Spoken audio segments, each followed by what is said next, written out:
So we were discussing about human population and communication system. So in 1973, John F. Mitchell invented a mobile handset weighing 2 kilograms.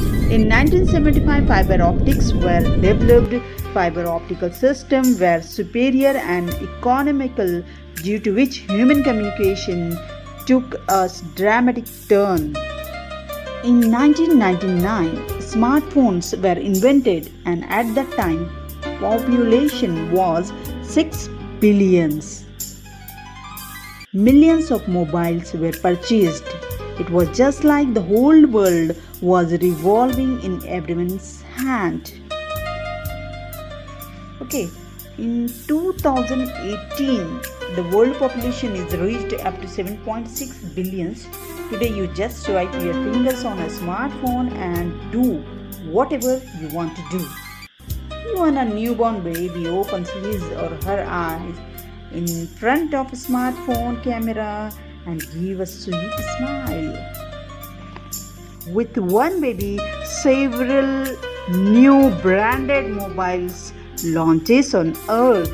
In this way, there is drastic change in communication system. If we notice, it is always grown according to the growth of human population. However, it is a big question that human race is populated due to communication, or communication progress is the result of human population.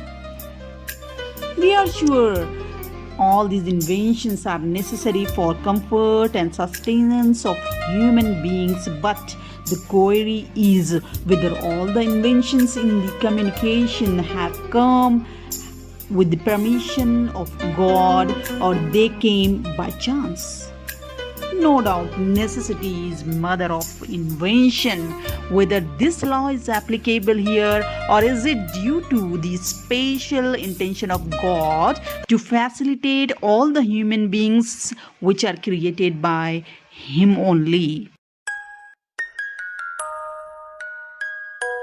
Of course, there is human intelligence behind each invention, but why human intelligence could not knock for a smartphone at the time when population was very less? Why people, rather scientists and technologists, have developed intelligence with increasing population? What is the relation between intelligence and population?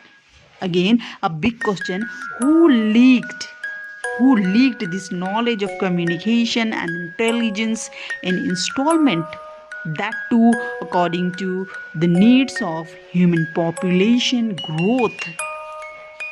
Lastly, if it is aim of God to provide fast modes of communication, then what message He want to convey to one and all? The story of communication does not end here. And still a lot more superfast communication systems are yet to come in future. Said by Allama Iqbal, the great poet. The translation of the couplet is: perhaps it seems that this universe is incomplete yet, and it sounds like someone is ordering something to happen, and it is happening. So thank you very much.